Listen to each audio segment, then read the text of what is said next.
साफ कह रहे हैं कि हमने गजब का काम किया है, करोड़ों का मुनाफा हर एक शाम दिया है, फल सालों में अब देगा, पौधा जो लगाया है, सेवा का समर्पण का हमने फर्ज निभाया है। साहब याद है कि 30 साल शादी का हो गया, कैसे हमारे बाबूजी ने आपको देखने आए थे, उनको लड़का पसंद पड़ गया, आप पसंद पड़ गए। ये लालू जी ने आपको कभी कहा था कि my dear Rabri I love you? हमारी 7 बेटी 2 बेटा और लालू और राबड़ी 11। शुरू में जेल जब गए तो चुटकुना छोटा छोटा लिख के भेजते थे। जो आदमी हमारे गाय का दूध जो चौपाने जाता था उसी का हाथ से ही भेजते थे, चिट्ठी भेजते थे। देखिए भाई, बात धीरे धीरे निकल रही है। Each and every year I have earned crores and crores every day, and they are saying Lalu Yadav has planted a fruit tree, and every year it is duty of mine to grow fruit tree.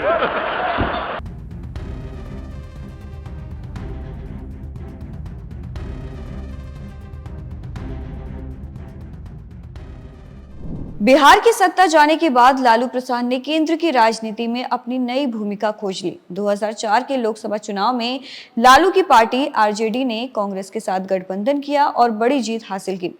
केंद्र में मनमोहन सिंह की सरकार बनी और लालू प्रसाद यादव को पुरस्कृत करते हुए रेल मंत्री बनाया गया। यहीं से लालू ने अपनी एक नई छवि गढ़ी, एक ऐसे प्रशासनिक नेता की जिसने भारतीय रेल को फायदे वाला उपक्रम बना दिया। उन्होंने दावा किया कि बिना यात्री किराया बढ़ाए केवल प्रबंधन सुधार करके रेल को मुनाफे में ले आए हैं।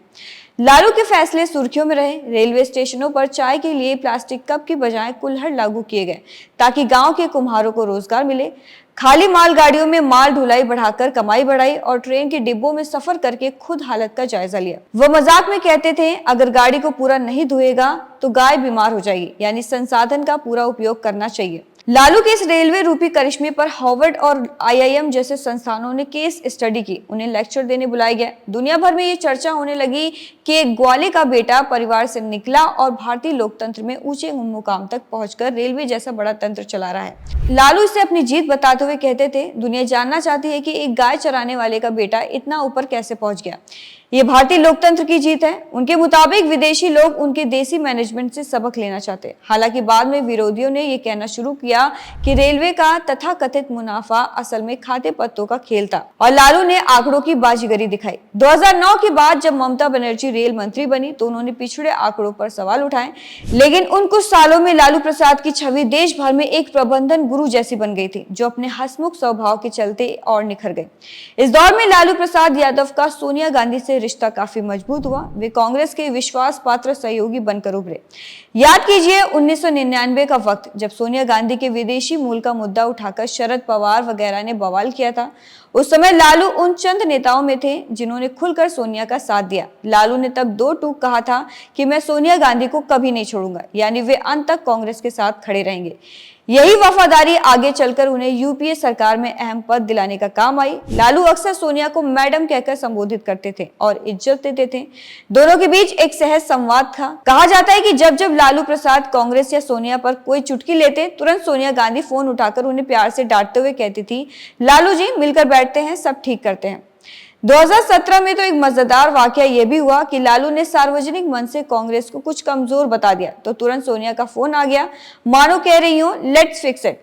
लालू ने बाद में हंसते हुए मीडिया को बताया कि मैडम ने बुलावा भेजा है, सब लोग साथ हैं। दरअसल दोनों ने मिलकर कई उतार चढ़ाव देखे, यूपीए सरकार चलाने से लेकर विपक्ष के साथ लड़ने तक, और ये राजनीतिक गठजोड़ आपसी सम्मान पर टिका है। लालू की हाथ से भरी शैली और चर्चित किस्सों की बात करें तो लालू प्रसाद यादव भारतीय राजनीति में अपने ठेठ देसी हास्य और जुगाड़ू अंदाज के लिए हमेशा मशहूर रहे। राजनीतिक किस्सा गोई में उनका कोई सानी नहीं। तो चलिए लालू से जुड़े कुछ दिलचस्प किस्सों पर भी नजर डालें जिन्होंने मीडिया में खूब सुर्खियां बटोरी।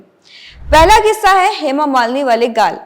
लालू जब मुख्यमंत्री बने तब बिहार की बदहाल सड़कों पर सवाल उठे। अपने चिरपरिचित अंदाज में लालू ने वादा किया कि मैं बिहार की सड़कों को फिल्म एक्ट्रेस हेमा मालिनी के गाल की तरह चिकनी बना दूंगा। ये बयान ने तहलका मचा दिया। लोगों ने इस पर मजे लिए। किसी ने कहा कि लालू की कल्पना जरा हटके है।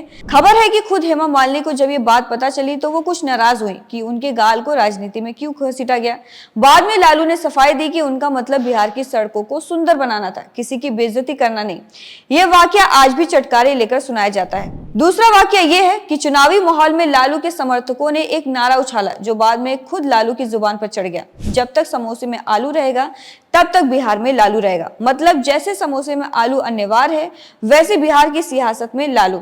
इस मजेदार तुलना पर खूब ठहाके लगे और ये साबित हुआ कि लालू खुद को लेकर मजाक करने में भी पीछे नहीं हटते। उनका आत्मविश्वास और जनता से जुड़ाव ऐसा था कि वो खुद मंच से ये नारे दोहराकर माहौल हल्का कर देते थे।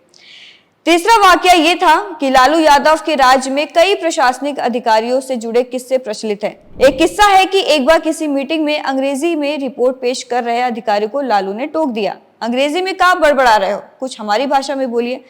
सब हंस पड़े और अधिकारी झेप गया। लालू का मकसद था अफसरों को ये जताना कि फैंसी अंग्रेजी से ग्रामीण जनता प्रभावित नहीं होगी, काम की भाषा में बात करें। उनके शासनकाल में यह भी देखा गया कि जो अफसर उन्हें नागवार गुजरते उनका तुरंत ट्रांसफर कर दिया जाता। कहा तो यह भी जाता था कि लालू राज में पोस्टिंग से ज्यादा ट्रांसफर के ऑर्डर छपते थे।